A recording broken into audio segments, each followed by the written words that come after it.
भगवान कृष्ण ने जब पापी कंस का वध किया तो सारी सृष्टि प्रसन्न हुई, किंतु कुछ ऐसे भी थे जिन्हें कंस की मृत्यु पर दुख हुआ।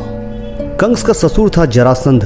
कंस के वध के बाद भगवान श्री कृष्ण को सबसे ज्यादा यदि किसी ने परेशान किया तो वह था जरासंध। वह बृहद्रथ नाम के राजा का पुत्र था। मगध सम्राट जरासंध का राज्य हस्तिनापुर के समान शक्तिशाली राज्य था। उसके पास विशाल सेना थी। वह अत्यंत क्रूर, पापी और अत्याचारी था। हरिवंश पुराण के अनुसार उसने काशी, कौशल, कश्मीर, गांधार आदि के राजाओं को परास्त कर सभी को अपने बंदी बना लिया था। इसी कारण पुराणों में जरासंध की बहुत चर्चा मिलती है। जरासंध अत्यंत क्रूर एवं साम्राज्यवादी प्रवृत्ति का शासक था। कहते हैं जरासंध ने अपने पराक्रम से 86 राजाओं को बंदी बना लिया था। बंदी राजाओं को उसने किले में कैद कर रखा था। यह भी कहा जाता है कि जरासंध 100 राजाओं की बलि देना चाहता था, जिससे कि वह चक्रवर्ती सम्राट बन सके। जरासंध का एक मित्र था काल यवन। जरासंध ने काल यवन के साथ मिलकर मथुरा पर हमला कर दिया।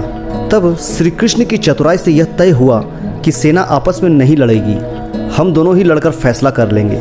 काल यवन ने यह प्रस्ताव मान लिया, क्योंकि वह जानता था कि वह भगवान शिव के वरदान के कारण अमर है। जब वह श्री कृष्ण को मारने के लिए आगे बढ़ा तो श्री कृष्ण मैदान छोड़कर भागने लगे। काल यवन भी उसके पीछे भागा और अंततः श्री कृष्ण एक गुफा में चले गए। काल यवन भी गुफा में घुसा, लेकिन उसने वहां एक व्यक्ति को सोए हुए देखा तो उसने समझा कि वह कृष्ण ही है जो सोने का अभिनय कर रहा है। तब उसने सोए हुए व्यक्ति को लात मारकर उठाने का प्रयास किया। वह व्यक्ति मुचुकुंद था, जिसको कलयुग के अंत तक सोने का वरदान मिला था, और इसी बीच उसे जो भी उठाएगा वह उसके क्रोध की अग्नि में मारा जाएगा। मुचुकुंद ने जब आंख खोली तो सामने कालयवन खड़ा था। मुचुकुंद ने जब उसकी ओर देखा तो वह भस्म हो गया। मगध के सम्राट बृहद्रथ के 2 पत्नियां थी।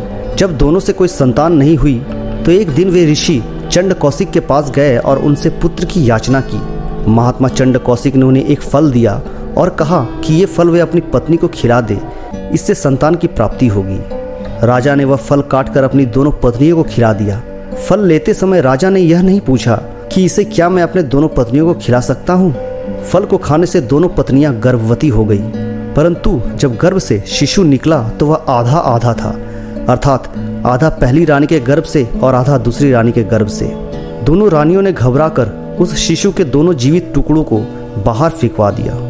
उसी दौरान वहां से एक राक्षसी का गुजरना हुआ। जब उसने जीवित शिशु के 2 टुकड़े को देखा तो उसने अपनी माया से उन दोनों टुकड़ों को आपस में जोड़ दिया और वह शिशु एक हो गया। एक होते ही वह शिशु दहाड़ मार मार कर रोने लगा। उसके रोने की आवाज़ सुनकर दोनों रानियां बाहर निकली और उस बालक और राक्षसी को देखकर आश्चर्य में पड़ गए। एक ने उसे गोद में ले लिया। तभी राजा बृहद्रथ भी वहां आ गए और उन्होंने वहां खड़ी उस राक्षसी से उसका परिचय पूछा। राक्षसी ने राजा को सारा वृत्तांत बता दिया। उस राक्षसी का नाम जरा था। राजा बहुत खुश हुए और उन्होंने उस बालक का नाम जरासंध रखा, क्योंकि उसे जरा नाम की राक्षसी ने संधित किया था, अर्थात जोड़ा था। जरासंध की खासियत यह थी कि वह युद्ध में मारा नहीं जा सकता था। उसे मल्ल युद्ध या द्वंद्व युद्ध प्रिय था और उसके राज्य में कई अखाड़े थे। वह श्री कृष्ण का कट्टर शत्रु भी था। श्री कृष्ण ने जरासंध का वध करने की योजना बनाई। योजना के अनुसार भगवान श्री कृष्ण, भीम और अर्जुन ब्राह्मण के वेश में जरासंध के पास पहुंच गए और उसे कुश्ती के लिए ललकारा, लेकिन जरासंध समझ गया कि ये ब्राह्मण नहीं है। तब श्री कृष्ण ने अपना वास्तविक परिचय दिया। कुछ सोचकर अंत में जरासंध ने भीम से कुश्ती लड़ने का निश्चय किया।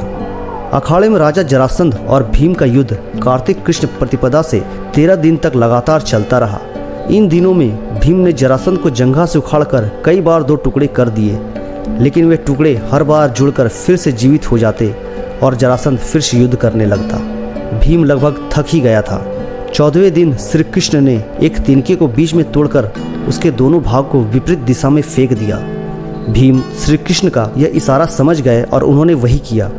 उन्होंने जरासंध को 2 फाड़ कर उसके एक फाड़ को दूसरे फाड़ की तथा दूसरे फाड़ को पहले फाड़ की दिशा में फेंक दिया। इस तरह जरासंध का अंत हो गया, क्योंकि विपरीत दिशा में फेंके जाने से दोनों टुकड़े जुड़ नहीं पाए। जरासंध का वध होने के पश्चात श्री कृष्ण ने उसकी बंदी गृह से सभी राजाओं को स्वतंत्र कराया और कहा, राजा युधिष्ठिर चक्रवर्ती पद प्राप्त करने के लिए राजसूय यज्ञ कराना चाहते हैं और आप लोग उनकी सहायता कीजिए। राजाओं ने श्री कृष्ण की बात मान ली और सभी ने युधिष्ठिर को अपना राजा मान लिया। अंत में जरासंध के पुत्र सहदेव को अभय दान देकर मगध का राजा बना दिया गया। बिहार के राजगीर में अवस्थित है कंस के ससुर जरासंध का अखाड़ा। जरासंध बहुत बलवान था। मान्यता है कि इसी स्थान पर भगवान श्री कृष्ण के इशारे पर भीम ने उसका वध किया था।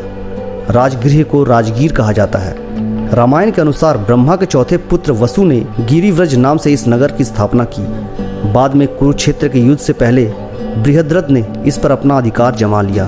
बृहद्रथ अपनी शूरवीरता के लिए प्रख्यात था।